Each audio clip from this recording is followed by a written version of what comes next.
ನೋಡಿ, ಕಾಂಗ್ರೆಸ್ ಈಗಾಗಲೇ 5 ಸ್ಥಾನವನ್ನ ಗೆದ್ದಿದೆ. ಹೀಗಾಗಿ ಕಾಂಗ್ರೆಸ್ ಜೊತೆಗೆ ಏನಾದರೂ ಮಾತುಕತೆ ನಡೆಸಬಹುದು ಅನ್ನುವಂತಹ ವಿಚಾರದಲ್ಲಿ ಟಿವಿಕೆಗೆ ಬೆಂಬಲ ನೀಡೋದಕ್ಕೆ ನಾವು ರೆಡಿ ಅಂತ ಹೇಳಿ ಕಾಂಗ್ರೆಸ್ ಹೇಳಿದೆ. ತಮಿಳುನಾಡು ಸಂಸದ ಸಸಿಕಾಂತ್ ಸೆಂಥಿಲ್ ಈ ಬಗ್ಗೆ ಮಾಹಿತಿ ಕೊಟ್ಟಿದ್ದಾರೆ. ಸದ್ಯ ಡಿಎಂಕೆ ಜೊತೆ ಮೈತ್ರಿ ಮಾಡಿಕೊಂಡಿದೆ ಕಾಂಗ್ರೆಸ್. ಟಿವಿಕೆ ಜೊತೆ ಚರ್ಚೆ ಬಳಿಕವೇ ಅಂತಿಮ ನಿರ್ಧಾರ ಸಾಧ್ಯತೆಗಳು ಕಂಡು ಬರ್ತಾ ಇದೆ. ಡಿಎಂಕೆ ಜೊತೆ ಮೈತ್ರಿ ಮುಂದುವರಿಸಬೇಕಾ ಬೇಡ್ವಾ, ಚರ್ಚೆ ಬಳಿಕ ನಿರ್ಧಾರ ಮಾಡ್ತೀವಿ ಅಂತ ಸೆಂಥಿಲ್ ಹೇಳ್ತಾ ಇದ್ದಾರೆ. ಈ ಬಗ್ಗೆ ಮಾಹಿತಿಯನ್ನ ನೀಡ್ತಾರೆ ನಮ್ಮ ಪ್ರತಿನಿಧಿ ಹರೀಶ್. ಇಲ್ಲಿ ಗಮನಿಸ್ತಾ ಇರೋ ಹಾಗೆ ಒಂದ್ ಕಡೆ ಡಿಎಂಕೆ ಜೊತೆ ಮೈತ್ರಿ ಮಾಡಿಕೊಂಡಂತಹ ಕಾಂಗ್ರೆಸ್ ಈಗ ಒಂದ್ ಕಡೆ ಟಿವಿಕೆಗೆ ಸಪೋರ್ಟ್ ಮಾಡುವಂತಹ ಚಾನ್ಸಸ್ಗಳು ಹೆಚ್ಚಿನ ಮಟ್ಟದಲ್ಲಿ ಕಂಡು ಬರ್ತಾ ಇದೆ. ಆ ಕುರಿತಂತೆ ಮಾತುಕತೆ ನಡೆಸುವಂತಹ ಸಾಧ್ಯತೆಗಳು ಇದೆ ಅಂತ ಹೇಳಲಾಗ್ತಾ ಇದೆ.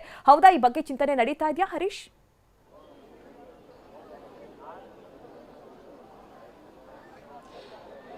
ಮಧು ನಾಗರಾಜ್, ಖಂಡಿತವಾಗಿ ಇಂಥದ್ದೊಂದು ಚಿಂತನೆ ನಡೀತಾ ಇದೆ. ಯಾವಾಗ ವಿಜಯ್ ಅವರ ಪಕ್ಷ ಅತ್ಯಂತ ದೊಡ್ಡ ಪಕ್ಷವಾಗಿ ಹೊರಹೊಮ್ಮಿತು ತಮಿಳುನಾಡಿನ ಚುನಾವಣೆಯಲ್ಲಿ, ತಕ್ಷಣವೇ ರಾಹುಲ್ ಗಾಂಧಿ ಅವರು ವಿಜಯ್ ಅವರಿಗೆ ಕರೆಯನ್ನು ಮಾಡಿ ಅಭಿನಂದನೆಯನ್ನು ಸಲ್ಲಿಸ್ತಾರೆ. ಜೊತೆಗೆ ಚುನಾವಣೆಗೂ ಮುಂಚೆ ಕಾಂಗ್ರೆಸ್ ಜೊತೆಗೆ ಮೈತ್ರಿಯನ್ನು ಮಾಡ್ಕೊಳ್ಬೇಕು ಅನ್ನುವಂತಹ ಚಟುವಟಿಕೆಗಳು ನಡೆದವು. ರಾಹುಲ್ ಗಾಂಧಿ ಅವರು ಕೂಡ ಆಸಕ್ತಿಯನ್ನು ವಹಿಸಿದ್ರು, ಅಂದರೆ ಟಿವಿಕೆ ಜೊತೆ ಮೈತ್ರಿಯನ್ನು ಮಾಡ್ಕೊಳ್ಬೇಕು ಅಂತ. ಆದರೆ ಪಕ್ಷದ ಹಿರಿಯ ನಾಯಕರು ಅದಕ್ಕೆ ಅಡ್ಡ ಬಂದರು. ಈಗಾಗಲೇ ಡಿಎಂಕೆ ಜೊತೆ ಮೈತ್ರಿಕೂಟ ಇರೋದ್ರಿಂದ ಕಾಂಗ್ರೆಸ್ ಲೋಕಸಭೆಯಲ್ಲಿ ಹೆಚ್ಚಿನ ಸ್ಥಾನಗಳನ್ನು ಗೆದ್ದಿರೋದ್ರಿಂದ ಈ ಮೈತ್ರಿಗೆ ಧಕ್ಕೆ ಆಗಬಾರ್ದು ಅನ್ನುವಂಥ ಕಾರಣಕ್ಕೋಸ್ಕರನೇ ಟಿವಿಕೆ ಜೊತೆ ಮೈತ್ರಿಗೆ ಹಿರಿಯ ನಾಯಕರು ಒಪ್ಪಿರಲಿಲ್ಲ. ಹಾಗಾಗಿ ಹಿರಿಯ ನಾಯಕರ ಮಾತಿಗೆ ಬೆಲೆ ಕೊಟ್ಟು ರಾಹುಲ್ ಗಾಂಧಿ ಅವರು ಕೂಡ ಒಪ್ಕೊಂಡಿದ್ರು. ಈಗ ಅತ್ಯಂತ ದೊಡ್ಡ ಪಕ್ಷವಾಗಿ ಈಗ ಟಿವಿಕೆ ಹೊರಹೊಮ್ಮಿರುವಂತಹದ್ದು. ಈಗ ಅದಕ್ಕೆ ಬಹುಮತಕ್ಕೆ ಒಂದಷ್ಟು ಸ್ಥಾನಗಳ ಕೊರತೆ ಇರೋದ್ರಿಂದ 11 ಸ್ಥಾನಗಳ ಕೊರತೆ ಇದೆ. ಹೀಗಾಗಿ ಕಾಂಗ್ರೆಸ್ನ 5 ಶಾಸಕರು ಬೆಂಬಲ ಕೊಟ್ಟು ಮತ್ತೆ ಉಳಿದಂತಹ ಸಣ್ಣ ಪುಟ್ಟ ಪಕ್ಷಗಳ ಬೆಂಬಲವನ್ನು ತೆಗೆದುಕೊಂಡಿದ್ದೆ ಆದಲ್ಲಿ ನಿರಾತಂಕವಾಗಿ ಟಿವಿಕೆ ಸರ್ಕಾರವನ್ನು ರಚನೆ ಮಾಡಬಹುದಾಗಿದೆ.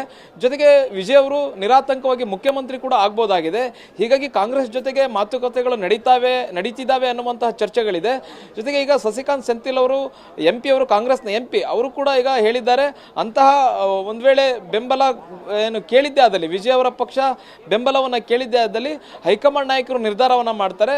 ಅಂದರೆ ಆಪ್ಷನ್ ಓಪನ್ ಇದೆ ಅನ್ನುವಂಥ ನಿಟ್ಟಿನಲ್ಲಿ ಅವರು ಹೇಳಿರುವಂತಹದ್ದು. ಅಂತಿಮವಾಗಿ ಮಲ್ಲಿಕಾರ್ಜುನ ಖರ್ಗೆ ಅವರು, ರಾಹುಲ್ ಗಾಂಧಿ ಅವರು ನಿರ್ಧಾರವನ್ನು ಮಾಡಬೇಕಾಗುತ್ತೆ. ಇದು ತಮಿಳುನಾಡಿನ ದೃಷ್ಟಿಯಿಂದ ಮಾತ್ರ ಅಲ್ಲ, ಈಗ ಲೋಕಸಭೆ ರಾಜ್ಯಸಭೆಯಲ್ಲೂ ಕೂಡ ಡಿಎಂಕೆ ಜೊತೆ ಮೈತ್ರಿಯನ್ನ ಮಾಡಿಕೊಂಡು ಬಿಜೆಪಿ ವಿರುದ್ಧ ಕಾಂಗ್ರೆಸ್ ಹೋರಾಟವನ್ನ ಮಾಡ್ತಾ ಇದೆ. 22 ಡಿಎಂಕೆ ಸಂಸದರಿರುವಂತಹದ್ದು.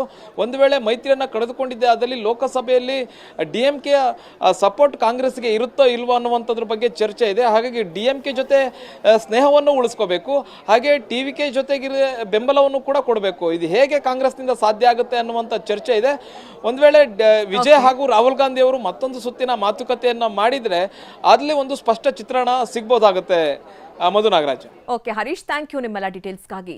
ಇನ್ನು ನಟ ವಿಜಯ್ಗೆ ಡಿಸಿಎಂ ಡಿಕೆ ಅಭಿನಂದನೆ ಸಲ್ಲಿಸಿದ್ದಾರೆ. ತಮಿಳುನಾಡಲ್ಲಿ ಅಭೂತಪೂರ್ವ ಜಯ ಸಾಧಿಸಿದ್ದಕ್ಕೆ ಅಭಿನಂದನೆ ಅಂದಿದ್ದಾರೆ ಡಿಕೆ ಶಿವಕುಮಾರ್. ಟಿವಿಕೆ ಹಾಗೂ ನಟ ವಿಜಯ್ಗೆ ಹಾರ್ದಿಕ ಶುಭಾಶಯ. ಈ ಫಲಿತಾಂಶ ದೇಶದ ಯುವ ಜನರ ತೀರ್ಪು, ರಾಜಕೀಯವನ್ನ ಬದಲಾಯಿಸುವಲ್ಲಿ ಯುವ ಸಮೂಹಕ್ಕೆ ಶಕ್ತಿ ಇದೆ ಅಂದಿದ್ದಾರೆ ಡಿಕೆ ಶಿವಕುಮಾರ್. ಅವರು ಟ್ವೀಟ್ ಮಾಡಿರೋದನ್ನ ಕೂಡ ಗಮನಿಸ್ತಾ ಇದ್ದೀರಿ. ಅಂದ್ರೆ ನಟ ವಿಜಯ್ ಅವರಿಗೆ ಅವರು ಧನ್ಯವಾದವನ್ನ ತಿಳಿಸಿದ್ದಾರೆ, ಜೊತೆಗೆ ಶುಭಾಶಯವನ್ನು ಸಲ್ಲಿಸಿದ್ದಾರೆ. ಯಾಕಂದ್ರೆ ಹೆಚ್ಚಿನ ಮಟ್ಟದಲ್ಲಿ ವಿಜಯ್ ಅವರಿಗೆ ಬಂದಂತಹ ವೋಟ್ಗಳೆಲ್ಲವೂ ಕೂಡ ಈ ಯುವ ಜನರದ್ದು. ಹಾಗಾಗಿ ಯುವ ಜನರನ್ನ ಸೆಳೆಯುವಂತಹ ನಿಟ್ಟಿನಲ್ಲಿ ವಿಜಯ್ ಅವರು ಬಹಳ ಪ್ರಯತ್ನಗಳನ್ನು ಮಾಡಿದ್ರು, ಅದು ಪ್ರತಿಫಲ ಕೂಡ ಕೊಟ್ಟಿದೆ ಅನ್ನುವಂತಹ ಮಾತನ್ನ. ಅಂದ್ರೆ ತಮಿಳುನಾಡಲ್ಲಿ ಅದ್ಭುತ ಜಯ ಸಾಧಿಸಿದ ವಿಜಯ್ ಮತ್ತು ಟಿವಿಕೆ ಪಕ್ಷಕ್ಕೆ ನನ್ನ ಅಭಿನಂದನೆಗಳು. ಈ ಜನಾದೇಶವು ಯುವಶಕ್ತಿ ಬೆಳೀತಾ ಇರುವ ಪ್ರಭಾವವನ್ನ ಮತ್ತು ರಾಜಕೀಯವನ್ನ ರೂಪಿಸುವಲ್ಲಿ ಅವರ ನಿರ್ಣಾಯಕ ಪಾತ್ರವನ್ನ ಪ್ರತಿಬಿಂಬಿಸುತ್ತೆ. ಅವರ ಮುಂದಿನ ಸಾರ್ವಜನಿಕ ಜೀವನಕ್ಕೆ ನಾನು ಶುಭ ಹಾರೈಸ್ತೇನೆ ಅಂತ ಹೇಳಿ ಶುಭಾಶಯವನ್ನ ಕೋರಿದ್ದಾರೆ. ಒಂದ್ ಕಡೆ ಈಗ ಮಾತುಗಳು ಕೂಡ ಕೇಳಿ ಬರ್ತಾ ಇದೆ, ಕಾಂಗ್ರೆಸ್ ಜೊತೆಯಲ್ಲಿ ಮೈತ್ರಿ ಮಾಡಿಕೊಳ್ಳುವಂತಹ ಸಾಧ್ಯತೆಗಳಿದೆ ಅನ್ನುವಂತಹ ನಿಟ್ಟಿನಲ್ಲಿ.